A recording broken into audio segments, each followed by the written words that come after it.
Nasusulat hindi lamang sa tinapay na bubuhay ang tao, kundi sa bawat salita na nanggagaling sa bibig ng Diyos. Kayong muli ay nakatunghay sa thematic sermon of the Bible every Sunday, 7 p.m. At ating pong recite ang sumasampalataya. Sumasampalataya ako sa Diyos amang makapangyarihan sa lahat, lumalang ng langit at lupa at kay Kristo na anak niya, Panginoon natin na sa hiwaga ng Espiritu Santo, pinanganak ng Birhing Maria, nagdamdam ng hirap sa katulad ni Poncio Pilato, pinako sa krus, namatay at inlibing sa ikatlong araw at nabuhay sa mga patay. Umakyat sa langit at umupo sa kanan ng Diyos amang makapangyarihan sa lahat. Doon nagmumula na paparito upang humukom sa mga buhay at mga patay. Sinasampalatayanan ko ang Espiritu Santo, ang banal na iglesyang laganap, ang pagkakaisa ng mga banal at kapatawaran ng mga kasalanan, ang kabuhayan ng katawan at ang buhay na walang hanggan. Siya nawa. Ang 10 utos, huwag kang magkakaroon ng ibang Diyos sa harap ko. Huwag kang gagawa para sa iyo ng larawang inanyuan. Huwag mong babanggitin ang pangalan ng Panginoon mong Diyos sa walang kabuluhan. Alalahanin mo ang araw ng Sabat upang ipangilin. Igalang mo ang iyong ama at ang iyong ina. Huwag kang papatay, huwag kang mangangalunya, huwag kang magnanakaw, huwag kang magbibintang sa iyong kapwa, huwag mong iimbutin ang anumang bagay ng iyong kapwa. Pagpalain nawa ng Diyos ang pagkabasa ng kanyang mga salita. Ang thematic sermon of the Bible ay mga tema sa bawat taklat ng Biblia. At kung ating titingnan na bukod po sa tema nito, ay narito rin ang tinatawag nating foreshadow o anino ni Kristo sa lumang tipan. Ang tawag po natin dito ay Christology, studying Christ in the Old Testament. Sapagkat si Kristo mismo ang nagsabi na ang banal na kasulatan, ang lumang tipan, ay nagsasabi patungkol sa Kanya. At ilan po sa mga larawan na makikita natin sa bawat aklat ng Biblia ay nakikita nyo sa inyong screen ang Old Testament na kinabibilangan ng the law, history, wisdom, and prophets, minor and major prophets. Okay? So dito po sa bawat aklat ng Biblia, kung ating titingnan, na-review na po natin itong nakaraan, at para i-refresh natin sa inyong kaisipan, na ang Torah o the law, the 5 books of Moses, sa aklat ng Genesis ay narito ang foreshadow ni Kristo. He was called the seed of the woman. Sa Exodus, he was the Passover lamb. Sa Leviticus, he was the high priest. Sa Numbers, he was the bronze serpent. And Deuteronomy, prophet like Moses. Kung titingnan nyo ang daloy ng 5 aklat na yan, sa pasimula, makita natin yung pangako ng Diyos patungkol sa binhi ng babae. Ang binhi mo at ang binhi ng ahas ay maglalaban. Tutuklawin ng ahas ang sakong nitong binhi ng babae at ang binhi ng babae naman ang tuturog sa ulo ng ahas. So yan ay mga hula. And it took 1,000 years before it happened. And it happened when Jesus Christ was born in Bethlehem, and for 3 years he ministered, and he died and then resurrected from the dead. Sa Exodus naman, he was the Passover lamb. So dito ay inilalarawan na sa Old Testament yung kamatayan ni Kristo. Ito yung paghahandog ng tupa. At yung high priest ay tinuturo na din sa lumang tipan na si Kristo ang tagapamagitan sa pagitan ng Diyos at tao. He was our high priest. At yung Numbers, at kung maalala nyo ang mga Israelita nang sila'y tuklawin ng mga makamandag na ahas, ay pinagawa ng Diyos si Moses ng bronze serpent. At ang sino man titingin doon sa ahas na yon ay gagaling o maliligtas. And that's picture that those who look up to the cross ay maliligtas. And sa Deuteronomy, Jesus was a prophet like Moses. So yan po yung foreshadow ng ating Panginoon. Sa Lumang Tipan naman, dito sa historical books, ay nakita natin na sa aklat ng Joshua, Jesus was the captain of salvation. Sa Judges, he was the deliverer. Sa Ruth, he was the kinsman redeemer. Sa 1 Samuel, the anointed one. Sa 2 Samuel, he was the eternal king. Sa First King, he was the wisdom of God. Sa Second King, he was the faithful king. Sa First Chronicle, he was the son of David. And sa Second Chronicles, he was the perfect king. And Ezra, he was the restorer of the temple. And Nehemiah, he was the rebuilder. And Esther, he was an advocate. So, poetry and wisdom literature, in the book of Job, Jesus was pictured here as he was the Redeemer. And sa book of Psalm, he was the Good Shepherd. And the book of Proverbs, he was the wisdom. And Ecclesiastes, he was the meaning of life. And the Song of Solomon, he was the bridegroom. Okay? So sa major prophets ay nadaanan din natin na Jesus was portrayed here as was the suffering servant. So Jeremiah, he was the righteous branch. Sa Lamentation, he was the weeping prophet. And Ezekiel, he was the son of man. And Daniel, he was the son of man in vision. All right. So that is the major prophets. And we have minor prophets. Okay? Ang minor prophets ay natalakay natin ang book of Hosea. Jesus was the faithful husband. And the book of Joel, Jesus was the spirit giver. And in the book of Amos, he was the restorer o yung nagpapanumbalik ng kaayusan. And sa book ng Obadiah, he was called the mighty Savior. All right? So, yan po yung ating mga shadow or foreshadow of Jesus Christ in the Old Testament. All right. So, ito yung pamagat po ng ating mensahe ngayong gabi, ang paghahari ng Panginoon sa bundok ng Sion. Alright? Yung Sion, yan po yung Jerusalem. At yan ay sumisimbolo ng presensya ng Diyos sa bayang Israel. Dahil nariyan ang temple o templo ng Diyos. Okay? Obadiah chapter 1 verse 21. And this is our theme sa aklat ng Obadiah. Ito ay isa lamang chapter at 21 verses lang ang bumubuo dito. Okay, basahin po natin ang verse 21. At ang mga tagapagligtas ay magsisasampa sa bundok ng Sion upang hatulan ang bundok ng Isaw, at ang kaharian ay magiging sa Panginoon. Pagpalain ng Diyos ang pagkabasa ng kanyang salita. Tayo po ay dumulog sa panalangin at hilingin natin sa Panginoon na ipaunawa niya ang mensahe niya sa atin na ating mapapakinggan. At ano ba ang kaugnayan nitong mga talatang ito sa ating buhay? Tayo po manalangin.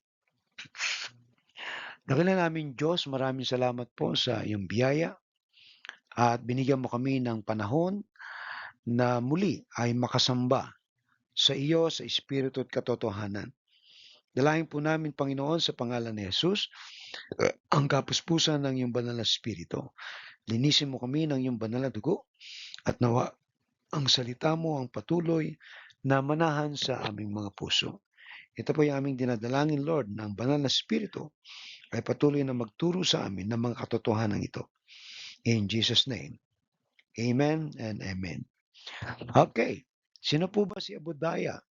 Si Obadiah po ay isa pong propeta na tinatayang sa pagitan ng 850 BCE and then hanggang 586 BCE sa panahon ng pagbagsak ng Juda at sa mga huling taon ng Imperyong Assyria. Alright?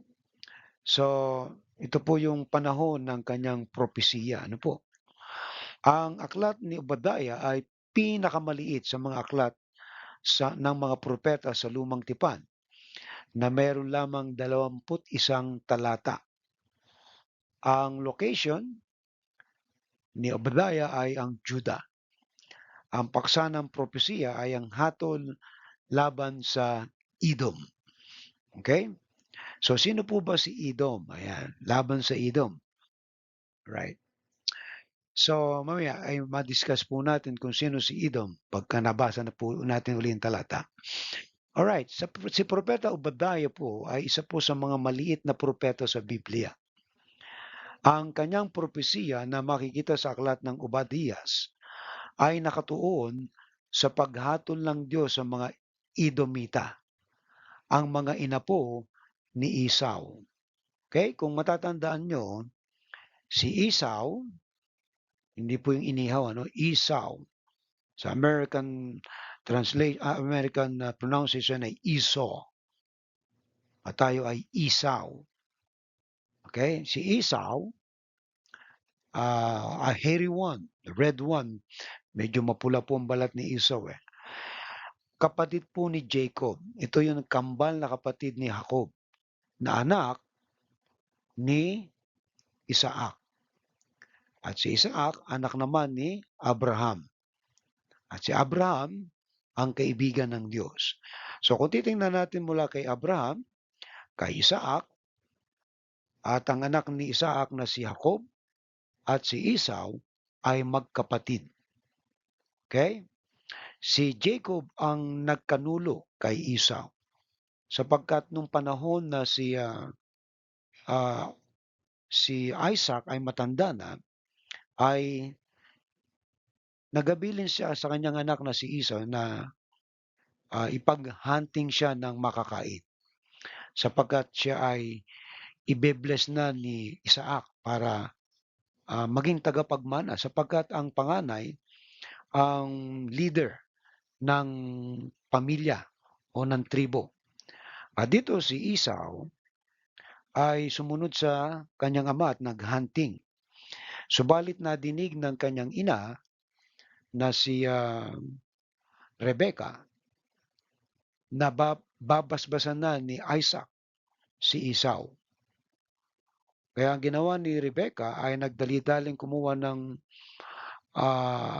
hayop na lulutuin at madali naman itong naluto agad. At si Jacob ay nagpanggap na si Esau. Sapagkat si Esau ay napaka-hairy, so ginawa nung nanay niya sa kanya ay nilagyan siya ng balat ng tupa para magmukhang kumbaga pag kinapa ni Isaac ay mabalahibo. Pero nangyari sa tagpong yon, nagtaka nga si Isaac kasi napakabilis na bumalik ni Esau at siya ay nakahuli agad ng hayop at ito'y inihanda niya kay Isaac. So sa madalit sabi, ay biniles ni Isaac si Jacob. Kaya yung pagiging panganay ay napunta kay Jacob. At siya ay pinagpala. At si Esau na naging Edom, alright? Ito yung kanyang mga anak. Tinawag na Edomites. Okay? So dito ay nakatuon yung paghatol ng Diyos sa kanyang dito sa mga Edomita. Actually ito ay kanilang kamag-anak eh. Okay? Ito yung mga inapo ni Esau dahil sa kanilang pagmamalupit at pagkakanulo sa mga Israelita. Okay? Na mga inapo ni Jacob. Kaya kung titingnan nyo sa narrative ng history, ang noong 586 BC, nawasak ang Jerusalem with the help of the Edomites. So sila'y nakibahagi sa plunder. Kaya yung mga ginto at iba bang mga bagay dito sa templo ay na-plunder din itong mga Edomites. So nakitulong sila diyan sa pagkawasak ng Jerusalem. Kaya yung focus ni Obadiah ay yung hatol na gagawin ng Diyos dito sa mga Edomites. Okay? Ayan, kung nakikita nyo ang picture na yan, ito yung Jerusalem Nariyon nung, 7 candlestick, okay, na dinala ng mga Babylonian sa Babylon, while other, Edomites also, in the temple, in the place where talagang kung meron silang makukuha. Until such time na nang ang Jerusalem ay wasak na, nasunog, they, carried all the, citizen from Jerusalem to Babylon at sila'y in-scattered. Okay? So in other words, yung yung hula sa kanila na sila ay mawawasak nangyari. At ito si, Obadiah ay humula patungkol sa pagbabalik nitong mga mamamayang Israel. Okay? Ang Edom ay isa sa bansa sa timog ng Juda na may kaugnayan sa Israel dahil sa kanilang parehong pinagmulan kay Abraham. Sa kabila ng pagiging magkaangkan, nagkaroon ng matinding alitan ng dalawang bansa. Nang bumagsak ang Jerusalem, ang mga Edomita ay hindi lamang nagalak, kundi tumulong pa sa mga kaaway ng Juda na siyang kinundina ng Diyos sa pamamagitan ni Obadias. So, ibig sabihin, kamag-anak mo yung, yung hinayaan mo na mawasak. Tinulungan mo yung kaaway ng iyong kamag-anak. So, dito ay hindi natuwa ang Diyos. At makikita natin ang ilang mga prinsipyo na yung mga magkakadugo, magkakalahi ay hindi magkakaaway, kundi dapat sila ay nagtutulungan. Pero taliwas ito sa mga Edomita. At maaaring masabi natin na dahil nga itong si Esau ay pinagkanulo ni Jacob, ay hindi mawawala sa kasaysayan ang tinatawag na oral history na pasalin-salin ng mga kwento at maaaring ikinuwento ni Esau na yung kanyang pagkapanganay ay ninakaw ni Jacob. And, history, kumbaga parang sa kasaysayan ng mga magkakamag-anak, meron hindi silang magandang pinagsimulan kaya sila nag-away. Okay? Na hindi pa, kumbaga, nakapagpatawaran. Dahil sa puntong ito, itong mga Edomita na sa halip na tulungan ang Israel, ang tinulungan nila ay yung kaaway ng Israel. Kaya tuluyan silang nawasak. Okay? And then, ano yung mensahe ni Obadias? Ang unang mensahe niya, yung laban, hatol laban sa Edom. Ang pangunahing tema ng propesiya ay ang darating na paghahatol sa Edom dahil sa kanilang masamang ginawa sa Juda. Pinagsamantalahan nila ang kahinaan ng kanilang kapatid na bayan at sa halip na tumulong sila'y nag-ambag pa sa kanilang pagkawasak. So ganong kalupit ang kanilang ginawa. Lalo sila'y tumulong pa, no? Sa halip na tulungan yung kanilang kamag-anak, yung kanilang kapatid. So dito natin makikita yung mga principle sa relationship ng mga magkakamag-anak, magkapatid, alright? Magkapatid sa simbahan ay dapat sila yung mga magkakakampi. At hindi natutuwa ang Diyos pala na papayagan mo mawasak ang iyong kapatid, tutulungan mo pa. At ito ay merong kaugnay na kaparusahan katulad ng itinuturo sa atin dito sa talatang ito. Okay? Hinatulan ng Diyos ang Edom. Ikalawa, yung pagmamalaki ng Edom. Isa sa pangunahing kasalanan ng Edom ay ang kanilang kayabangan. Dahil sa kanilang matibay na kuta sa kabundukan ng Seir. Kung babalikan nyo ang mapa ng Israel, ang Edom ay nasa Transjordan. Okay? At meron silang tinatawag doon na Petra, yung rock. Sabihin, ano yan, napaka-strong ang foundation kasi nasa bato. They have a rock city. At diyan nakatira ang mga Edomites. na hindi agad sila mawawasak. Ay dito meron silang tinatawag na kayabangan sangayon sa Biblia. Dahil kanilang matibay na kuta sa kabundukan ng Seir, naniwala silang hindi sila matatalo. Ngunit binalaan sila ni Obadias na ang kanilang pagtitiwala sa kanilang tanggulan at lakas ay hindi magliligtas sa kanila mula sa kaparusahan ng Diyos. Ikatlo, araw ng Panginoon. Inihayag din ni Obadias ang isa sa mas malawak na mensahe tungkol sa araw ng Panginoon. Isang araw na paghahatol para sa lahat ng mga bansa. Hindi lamang Edom ang makakaranas ng kaparusahan, kundi lahat ng bansang nagkasala laban sa Diyos. Okay? So ano yung kahalagahan ng mensahe ni Obadiah dito sa ating paksa ngayon? Ang mensahe ni Obadiah ay isang paalala ng katarungan ng Diyos. Bagamat maliit ang kanyang aklat, nagbibigay ito ng mahalagang aral na ang kasamaan at kawalang puso, lalo na laban sa mga malapit na ugnayan, kamag-anak, ay hindi pinalalampas ng Diyos.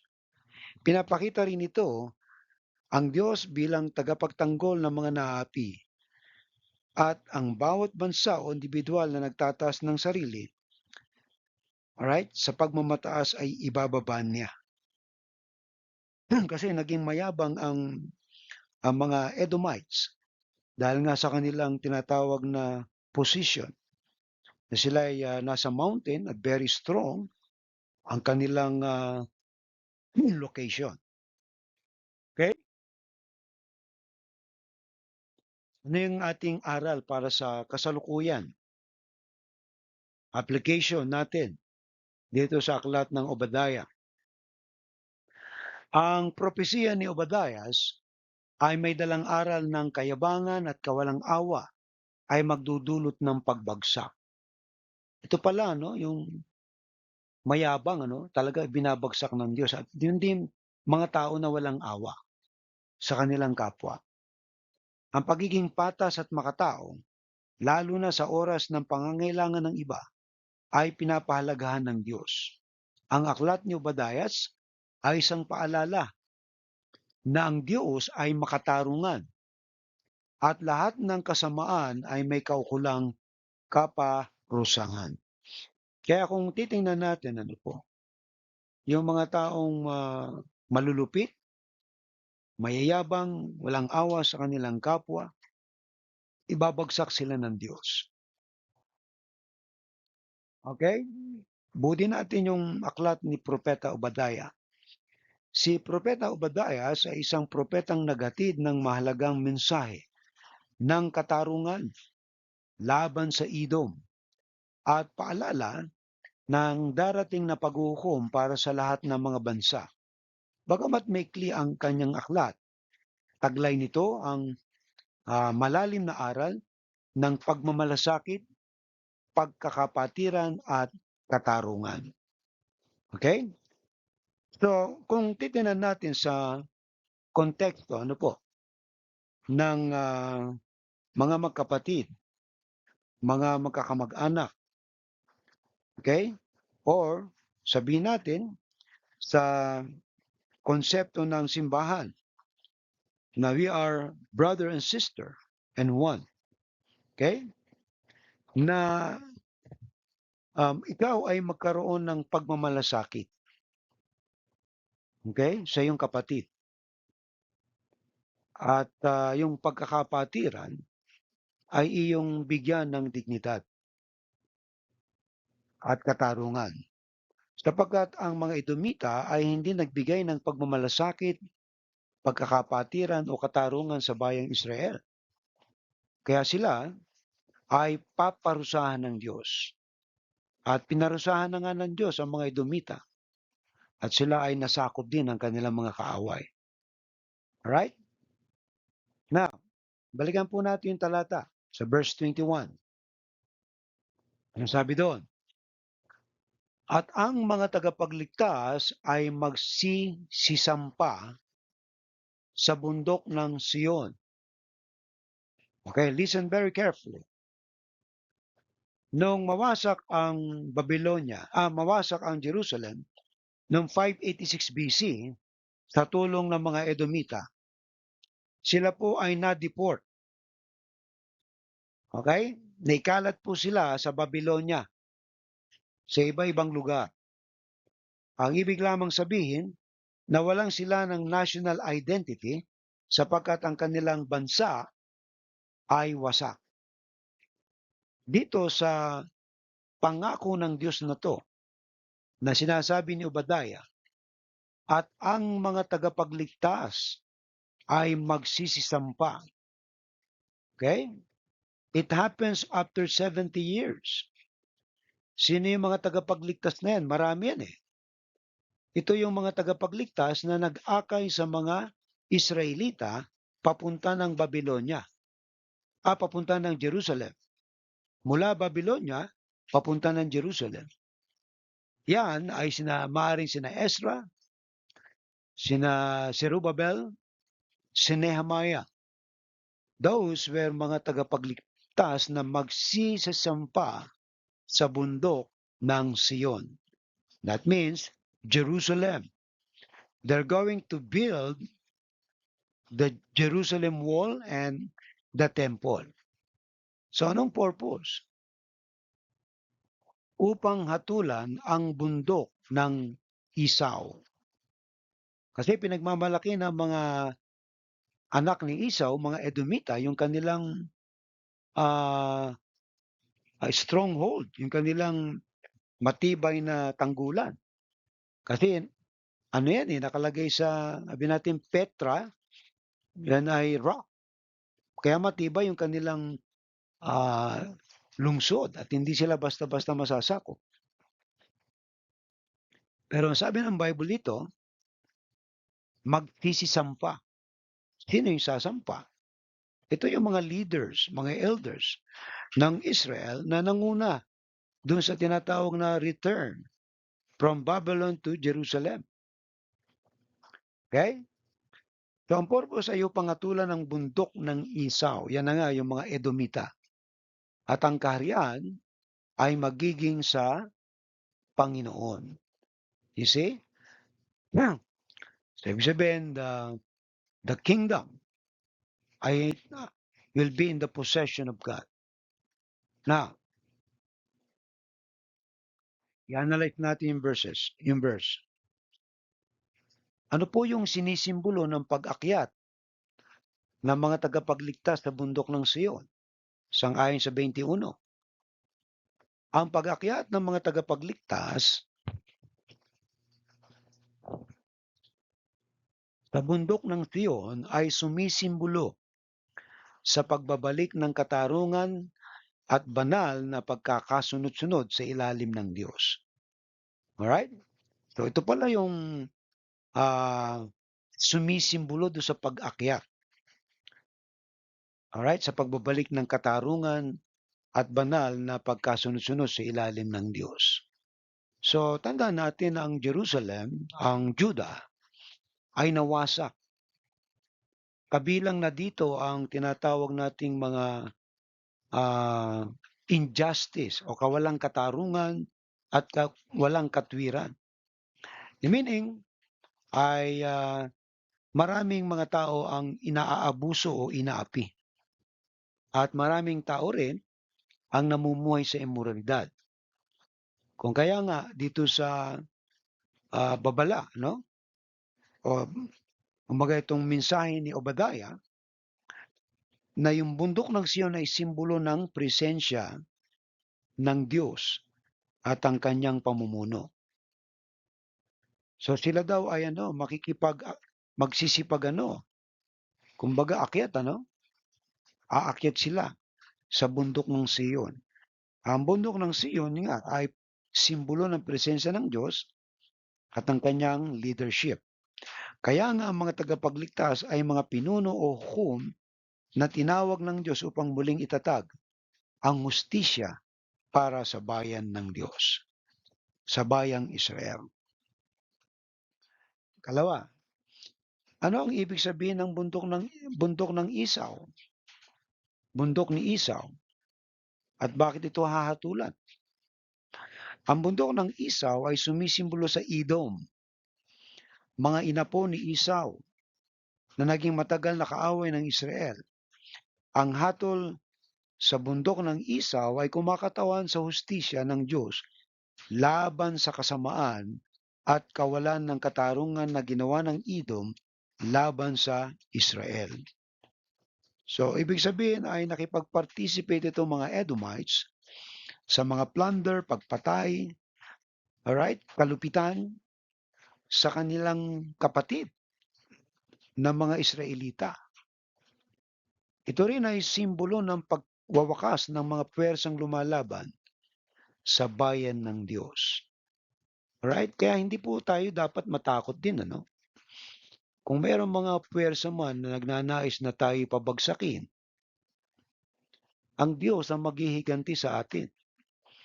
At pwede siyang mag-rise up ng mga tao na pwedeng tumulong sa atin. Kaya ang katarungan ay natutupad pa rin. At yan ay ang katarungan ng Diyos. Okay?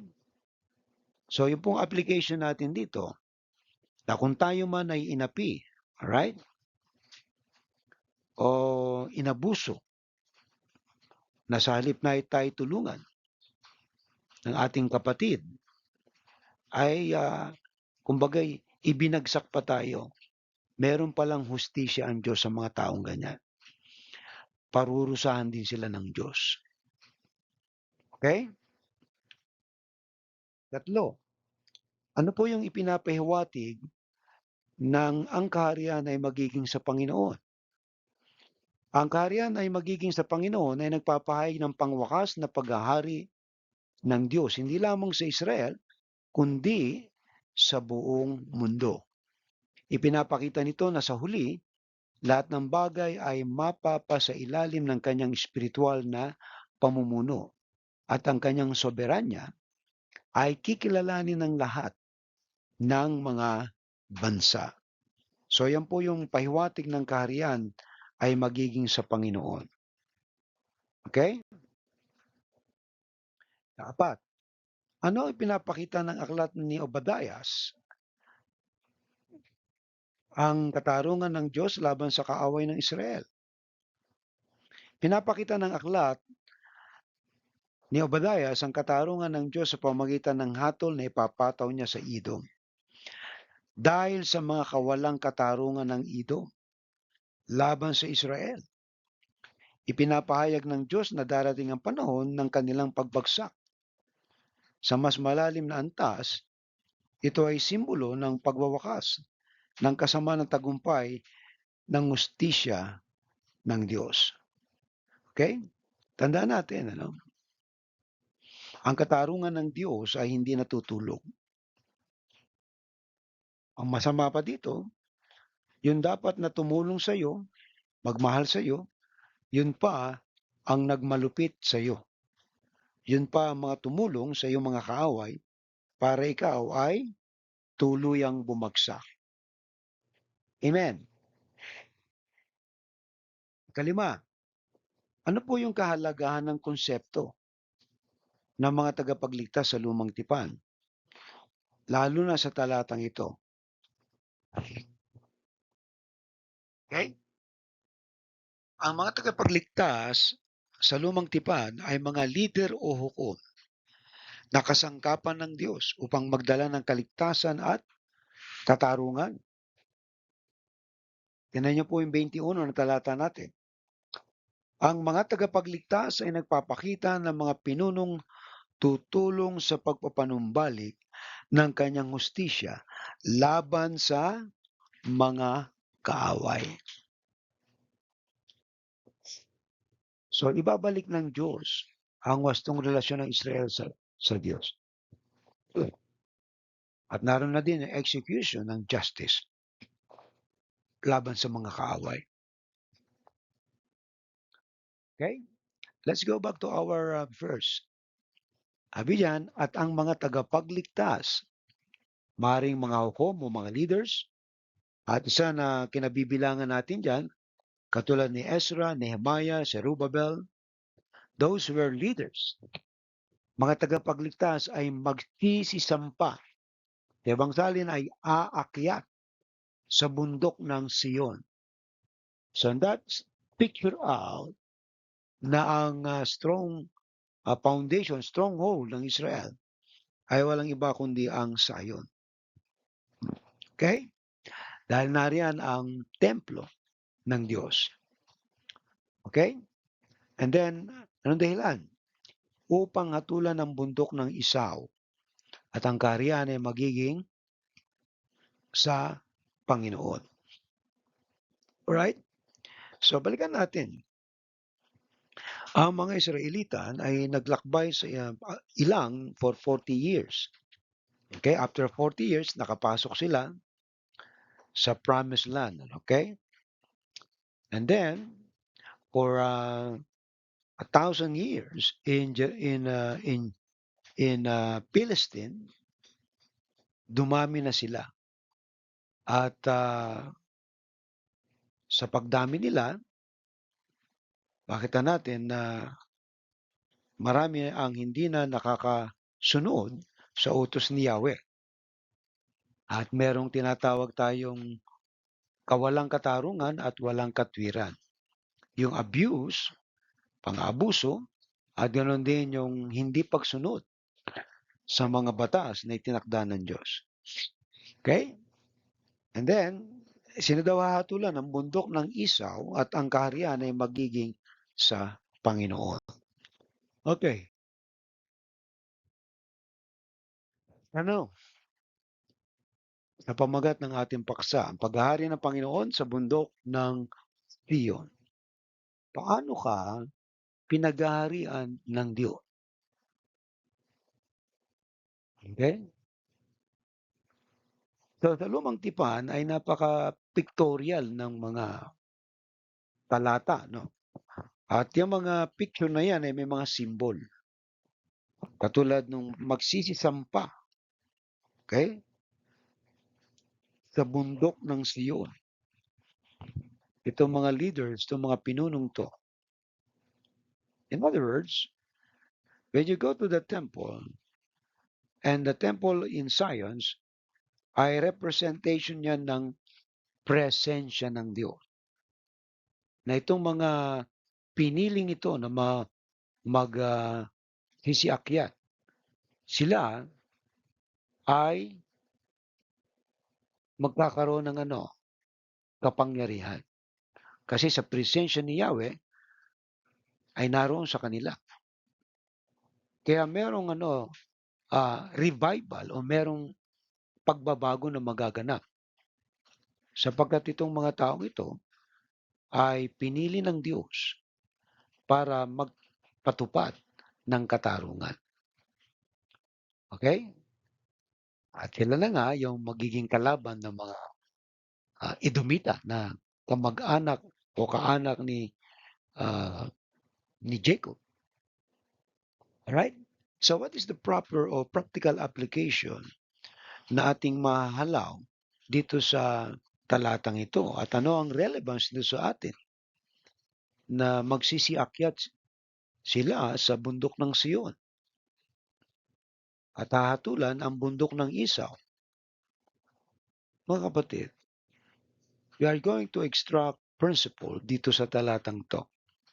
Pero historically speaking, nangyari na yan at may mga application na papakinabangan natin kung paano tayo magiging makatao at hindi malupit sa ating kapwa, lalong-lalo na sa konsepto ng simbahan na ngayon may nangyayaring ganito.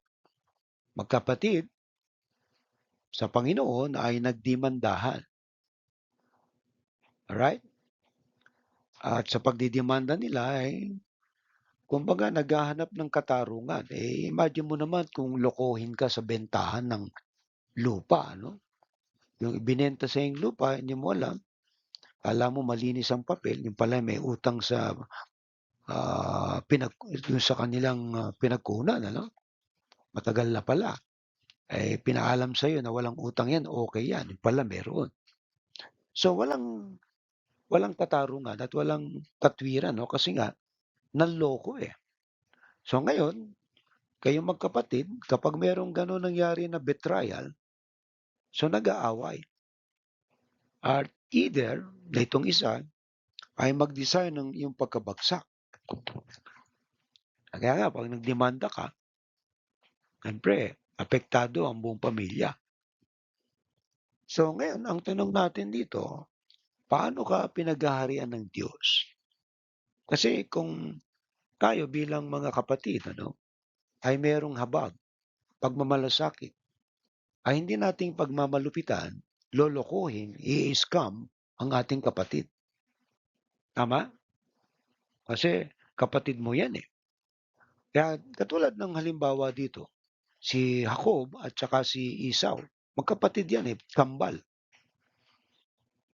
Ano yung tinuturo sa atin ng talatang ito?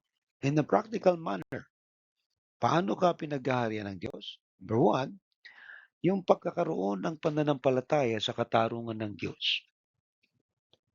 So tinuturuan tayo na magtiwala sa katarungan ng Diyos.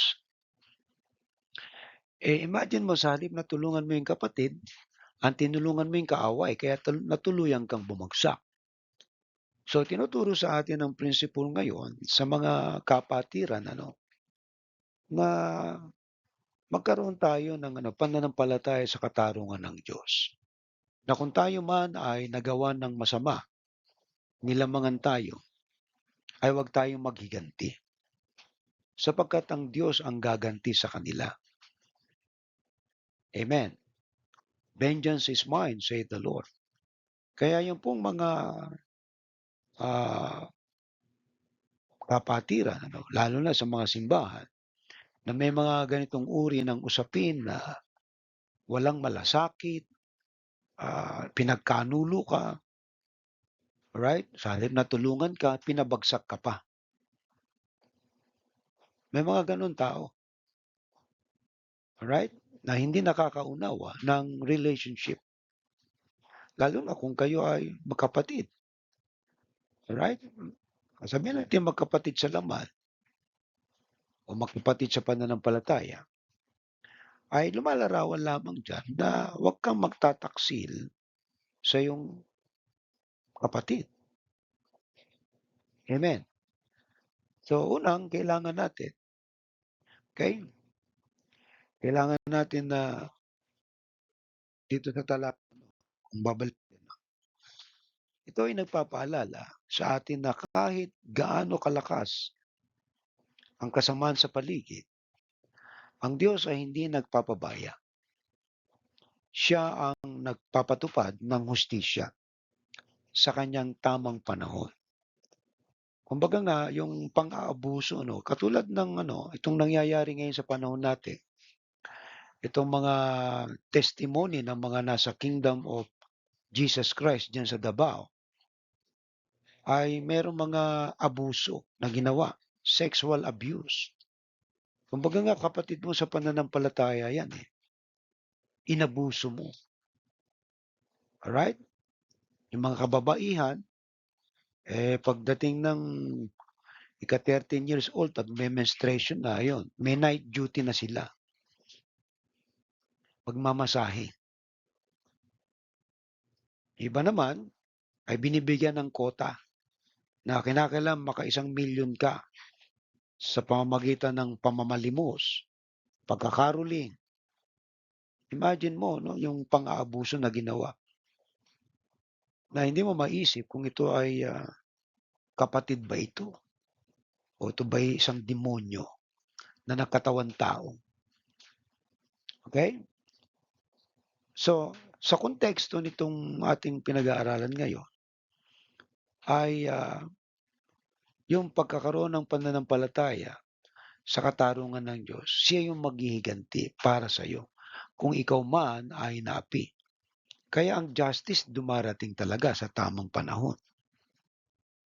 Eh ngayon, kung mahahatulan niyan si Pacquiao sa kanyang ginawa, ang hustisya ay naganap. Okay? Tandaan natin 'no, tayo ay hinihikayat na magtiwala sa Kanya at manalig na siya ang maghahari sa huli. Kaya kung ano man pagmamalupit, kung ano mang, karahasan na ginawa sa iyo ng kapatid o ikaw ay niloko, tandaan mo 'to, okey? Magtiwala ka pa rin sa hustisya ng Diyos, sapagkat siya ang gaganti. At hindi na po kinakailangan nating itong ikorte kasi napaka kumbaga hindi magandang tingnan yung mga magkakapatid sa simbahan ay nagdidemandahan. Kumbaga, hindi ba niyo ma-settle sa inyong 'yan, and then pupunta kayo sa labas at dadalhin niyo do'n sa korte ng mga unbeliever na mas matuwid ka sa kanila para hatulan ka. Kaya do'n sa mga magkakapatiran, kasi narito po yung principle, na 'wag mong tulungan ng iyong mga kaaway para bumagsak siya, kundi ang tulungan mo yung kapatid mo, right? Nakuha po? So, number one, 'wag tayong mawawalan ng pag-asa sa pananampalataya sa katarungan ng Diyos, alright? Ang Diyos ay fair and He will met justice do'n sa mga gumawa ng, pagmamalupit, panloloko, panlalamang, alright? That's number one. Number two, pag-asa sa pagdating ng Kanyang kaharian. So, ano ba yung ating inaasahan sa pagdating ng Kanyang kaharian? Okay? Ang pangako ng Diyos na ang Kanyang kaharian ay maghahari ay nagbibigay ng pag-asa sa mga nananampalataya. Ipinapakita nito na mayroong darating na panahon ng kapayapaan at katwiran sa ilalim ng pamumuno ng Diyos. So, nangyari po ito sapagkat nung after 70 AD, after 70 years ng kanilang pagkakatapon sa Babylonia, ay pinabalik sila ng Diyos. At yun ay nasa ilalim ng kanyang pamumuno na itinaas niya sina Ezra, Nehemiah, Zerubbabel. Ito yung mga magsisisampa sa bundok ng Siyon. Literally, na sila na ngayon nanguna. At ito ay makita natin yung kapayapaan at katwiran sa ilalim ng pamumuno ng Diyos sa pamamagitan nitong mga taong ito na itinaas ng Panginoon. Amen? Sa application natin yan, yung tinatawag nating pag-asa, naasahan natin ang kalooban ng Diyos ang magbibigay sa atin ng kapayapaan at katwiran. Kung tayo man ay dumanas ng mga ah, pagmamalupit, okay? Pag di makatarungan, ang paghihiganti o ang katarungan ay iaasa natin sa Panginoon.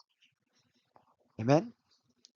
Dito sa ikalawang puntos natin yung pag-asa natin sa ah, paghahari ng Diyos. It means only na yung asahan natin yung kanyang sovereignty, yung kanyang soberanya, yung kapangyarihan niya na hindi puwedeng mangibabaw ang kalooban ng tao, kundi ang kalooban ng Diyos lamang ang talagang mag-aakay sa atin na kapag tayo ay nanampalataya dun sa katarungan niya, umasa tayo dun sa kanyang kalooban, talagang ibibigay ng Diyos ang hustisya. Amen.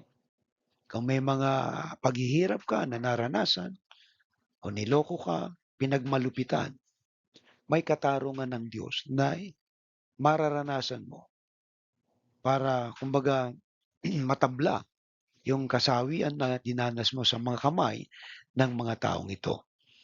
At nung after 70 years na makabalik sila sa Jerusalem, inirestore muli ng Diyos ang templo.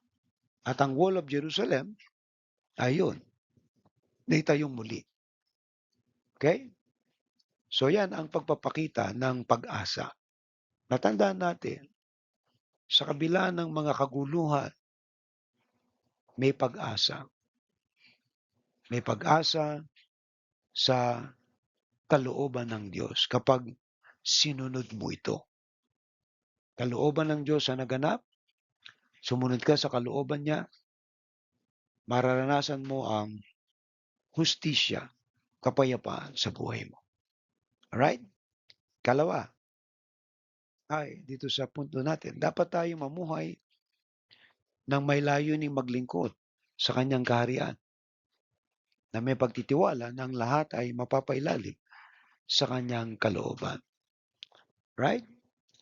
So kapag ginawa natin yan, na tayo ay nagpatuloy na maglingkod sa Kanya, okay, sa Kanyang kaharian, sabihin yung sa kalooban niya, okay, na may pagtitiwala na ang lahat ay mapapailalim sa Kanyang kalooban. In other words, gaano mang kagulo, gaano mang kalupit, gaano mang kadahas, pag ang kalooban ng Diyos ang nanguna, naayos ang lahat. Alright? Number 2 yan. Number 3, yung pagkakaroon ng yung pagtulong sa iba upang maranasan ng kaligtasan. Okay? Pero ginawa po ng mga Edomita, sa halip na tulungan nila yung kanilang kababayan, ay yung kanilang mga kapatid, ay kaaway ang tinulungan nila. Kaya lalo silang napahamak. Alright? So number 2, yung pagtulong sa iba. Okay, number 1 natin, kung maalala nyo, yung pananampalataya sa kanyang katarungan. Okay? At ikalawa, yung pag-asa sa kanyang kalooban na inaasahan natin. Ikatlo, yung pagtulong sa iba. Na tayo, meron ng pag-asa, yung pagtulong naman natin sa iba na maranasan ng kaligtasan. Bilang mga modernong tagapagligtas sa ating espiritual na gawain, tayo ay tinatawag upang maging kasangkapan ng Diyos upang ipalaganap ang kanyang salita. Okay? Ipakita ang kanyang pag-ibig at tumulong sa mga nangangailangan. So dito lamang tayo makakapagbigay ng justice. Ang tawag natin dito ay social justice. Mga kapatid, maraming tao ang naghihirap ngayon, nagdurusa, walang pera, kulang na kulang, dahil merong mga sakim sa pakinabang. Sa totoo lang mga kapatid, ang social justice dapat merong equality ng pamumuhay. Grabe yung mga mayayaman, sa dami ng pera nila, luho talaga ang buhay nila. Samantalang yung kanilang mga kapatid, mga kababayan ay nagdurusa na halos walang makain. Okay? So dito sa ating bilang mga modernong tagapagligtas ng ating spiritual na gawain, tayo ay tinatawag na maging kasangkapan ng Diyos. Na may palaganap yung kanyang salita. May turo natin ito na ang tao ay magkaroon ng pag-asa sa buhay. Kapagkat kung kulang na nga sila sa mga bagay na material, tapos wala pa silang pag-asang pang-spiritual, lalong kawawa. So tayo ay tinatawag na maging kasangkapan nito, na makatulong tayo sa paraan na kaya natin. Amen. So kasi nga, katulad niyan, mga pangangailangan na lalo na dito sa bansa natin, sa totoo lang kung pati nga edukasyon, pati yung mga pabahay na yan, kakayanin ng ating pamahalaan kung wala lang talagang magnanakaw Imagine mo sa buong mundo, tayo ang may pinakamataas na buwis. Bakit hanggang ngayon, kulelat pa rin tayo? Hindi tayo makapag-produce ng sarili nating barko, sarili nating sasakyan, sarili nating eroplano. puro import, yung ating mga ginagamit. Kaya yung ating West Philippine Sea diyan, hindi natin maipagtanggol. Kasi nga kulang tayo sa kagamitan. Ang tanong, nasaan yung pera, yung buwis? Amen? Nakukuha niyo po? Kasi kung tunay na umuunlad, merong katarungan at katwiran. Dahil walang katarungan at katwiran, walang pag-unlad. Napaka-injustice kapag yung mga nasa namumuno ay hindi patas. Sa halip na sila ay tumulong sa kanilang kababayan, sila yung mga magnanakaw. Nage-gets niyo po? Kaya maraming tao lalong nagdurusa, dahil wala yung social justice. Hindi natutulungan yung mga taong mahihirap, naghihirap, lalong naghihirap. Okay? Kaya minsan magtatanong tayo, magtataka. Nasaan na yung buwis ng mga tao? Bakit hindi nararamdaman? May mga budget nga diyan, kaya lang, imagine mo na lang eh, makikita natin sa mga senaryo 'yan, Ah, sa mga relief, halos ang dumadating na lang tinga. Kumbaga binigyan ng isang sakong bigas si Mayor, so ibibigay dun sa mga kapitan, kalahating sako. At yung kapitan, yung kalahating sako, 10 kilo na lang, ikakalat dun sa mga magbibigay. Pagdating niyan dun sa mga recipient talaga, baka isang butil na lang. Bakit? Wala, gutay-gutay na. Kaya walang katarungan kasi nga hindi matuwid ang pamumuno. Marami na po tayong karanasan niyan.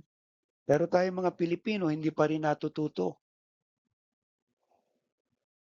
Imagine mo yung mga binoboto ninyong mga kandidato, basta kilala at sikat, panalo, kahit walang alam.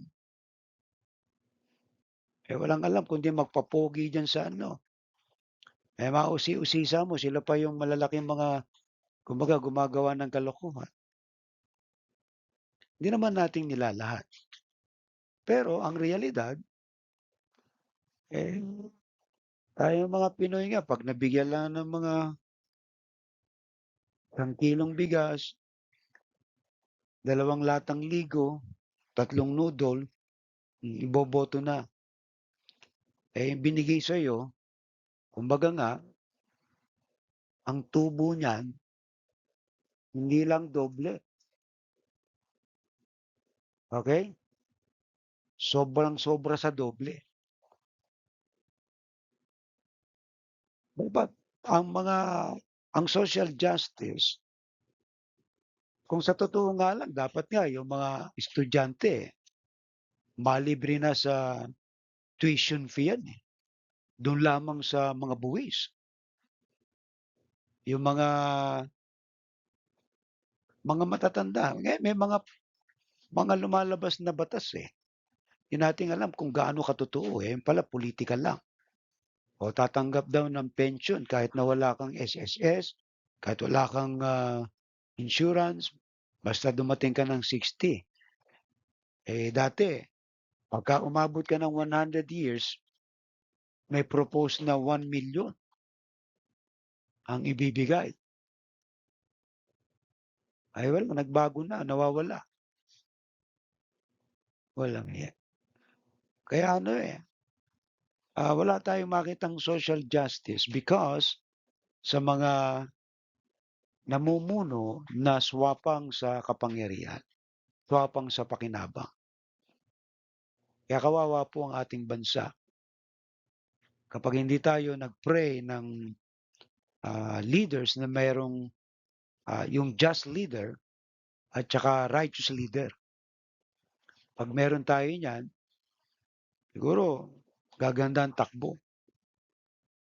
Nung panahon nga ni Marcos, nung makita ni Lee Kuan Yew yung PICC diyan sa Roxas Boulevard, sabi niya gusto din niyang magkaroon ng ganyan sa Singapore. That was way back mga around 1960s, ano? After 70 years, pumunta ka ng Singapore ngayon. Naroon na si Doc Willie nagpapagamit. Kasi ang kanilang services ay napakagaling. Lalo na yung medical services, high-tech. Ay dito sa atin, wala eh. Hindi mo makakitaan. Alright? At saka yung mga profession na mga di nating nilalahat. Yung magpa-check up ka nga lang sa doktor, 1 minuto ka lang kinakausap, 1,000 ng bayad mo eh. Kumbaga parang pag tiningnan natin, samantala yung 1,000, halos 2 araw mong pinagpapaguran yan. Sa kanila, 1 minuto lang. And you will see the unfairness in the world. Pero let us remember, sa hustisya ng Diyos, talagang ano yan eh, ang Diyos ang magpapataw ng justice. So tayo ay tinatawag, maging kasangkapan ng Diyos para ipalaganap ang kanyang salita, ng pag-asa, pakita ang kanyang pag-ibig, at tumulong sa nangangailangan. Yun ang ating pagkatawag. Alright? Hindi tayo magiging ambag sa pagbagsak ng ating bansa. Okay? So sa paggawa nito, tinutulungan nating ihanda ang daan para sa paghahari ng Diyos sa ating sariling buhay at sa buhay ng ibang tao. Kumbaga nga po, pag tayo nakakatulong sa ating kapwa, nagbubukas tayo ng daan na tanggapin nila ang salita ng Diyos. Alright, buuin po natin. Ang Obadias ay isang maikling talata na puno ng pag-asa at propesiya. Ipinapakita nito ang katiyakan ng paghahari ng Diyos sa lahat ng bansa, ang pagdating ng katarungan para sa mga pinighati, at ang papel ng mga lingkod ng Diyos bilang mga instrumento ng kaligtasan at hustisya. Sa mas malalim na pagbasa, ito ay isang pahayag ng paghahari ng Diyos na magdudulot ng kapayapaan, katarungan, at kaligtasan sa kanyang bayan at sa buong sanlibutan. Kaya kung paano ka pinaghaharian ng Diyos, doon makikita natin ang katarungan, kapayapaan, kaligtasan para sa kanyang bayan. Okay? So ano po yung ating challenges dito? Naniniwala ka ba sa katarungan ng Diyos? Naghahari na ba ang Diyos sa buhay mo? Nakakatulong ba tayo sa iba na makilala si Jesus? Mga kapatid, yan ay ilang tanong lang na humahamon sa atin kung tayo ay merong katarungan. Alright? Kung kalooban ng Diyos ang naghahari sa buhay natin, tayo ba'y nakakatulong sa ating kapwa? So kayo ang sasagot sa tanong na yan, na maging patas tayo at makatwiran sa ating pakikipag-ugnayan sa ating kapwa. Sapagkat sa mundong ito ay maraming hindi patas. Amen po. Gusto nilang umasenso na madali.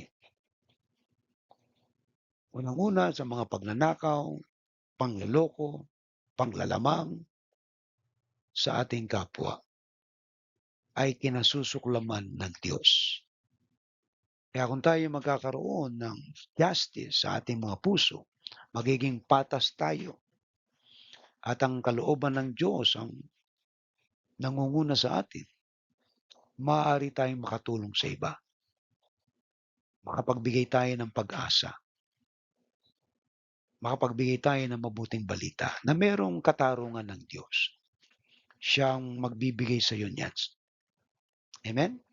Sana'y napagpala tayo ng kanyang mensahe ngayong gabi at naway maalala nyo ang mensaheng ito na inyong napakinggan patungkol sa aklat ng Obadiah. Okay? Ang paghahari ng Diyos sa bundok ng Sion. So ito ay nagpapakita lamang sa atin na ang kalooban ng Diyos, ang salita ng Diyos ay may kapangyarihan magbago. Kaya kailangan natin ang salita niya. Let us pray. Dakilang Diyos, maraming salamat po sa iyo sa gabing ito. Aming dalangin ang aming mga kapatid na naway napagpala ng iyong mensahe. Tulungan mo sila, Panginoon, na kung meron man mga injustice na kanilang naranasan, alam namin ang justice mo, ang hustisya mo at katarungan ay hindi natutulog. Kaya kami umaasa, ang aming pag-asa ay nasa iyo. Kaya Panginoon, salamat po sa kapayapaan na taglay namin ngayon sa gabing ito at ihanda mo kami sa kinabukasan na patuloy na umaasa, Panginoon, na ang katarungan at katwiran ay magpapatuloy sa aming buhay na may paranas namin ito sa iba. Na kami, Panginoon, ay nakaranas ng katarungan at katwiran na nagmumula sa iyo. Salamat po. Ito po ang aming dalangin sa pangalan ni Kristo Jesus. Amen. Okay? So, tayo po'y dadako sa ating tithes and offering. Kung kayo po ay napagpala, pwede po kayong magbigay ng inyong mga kaloob ayon sa ipinasya ng inyong puso. Okay? Ang pagbibigay po ay ayon sa ating mga pasya ng puso. Huwag kayong magbibigay kung masama ang loob nyo o hindi kayo natutuwa. Sapagkat mas mahal ng Diyos yung nagbibigay ng bukal sa kanilang mga puso. Sapagkat kahit na ano pang daming ibigay natin, hindi natin pwedeng lampasan ng pagbibigay ang Diyos. Sapagkat kung tayo ay nagbigay, masigit pang ibabalik sa atin ng Panginoon. Amen? Alright. So, konting announcement lang po ang ating joint worship service on first Sunday na October 6 at Jesus Cares. So, magdala po kayo ng pagkain po for our joint fellowship, and then we have a communion at 9:30 a.m. sa next Sunday, yung first Sunday of the month. And I pray na kayo po ay mag-participate, yung ating mga scholars, yung mga magulang, ay mga members ng church, join with us para maranasan natin ang pagpapala ng Diyos, ang kanyang kabutihan. Okay? Sige po, tayo po ay magwakas po sa ating pangwakas na panalangin at maisama na rin natin ang ating tithes and offering. Hallelujah. Ulitin natin ang ating doxology. Praise God from whom all blessings flow. Praise Him, all creatures here below. Praise Him above, ye heavenly hosts. Praise Father, Son, and Holy Ghost. Amen. Pagpalain ka nawa't ingatan ni Yahweh, kahabagan ka nawa't subaybayan ni Yahweh, lingapin ka nawa at bigyan ng kapayapaan ni Yahweh. Tatlo pong amen. Amen. Amen. Amen. Salamat sa gabing ito. Naway mapagpala kayo ng Diyos ang inyong mga buhay, ang inyong mga pamilya, ay ingatan at pagpalain ng Panginoon. At ganyan naman ang inyong mga kaloob ay ibalik ng Diyos na liglig, doble tumaapaw sa inyong mga kabangyaman. God bless you po.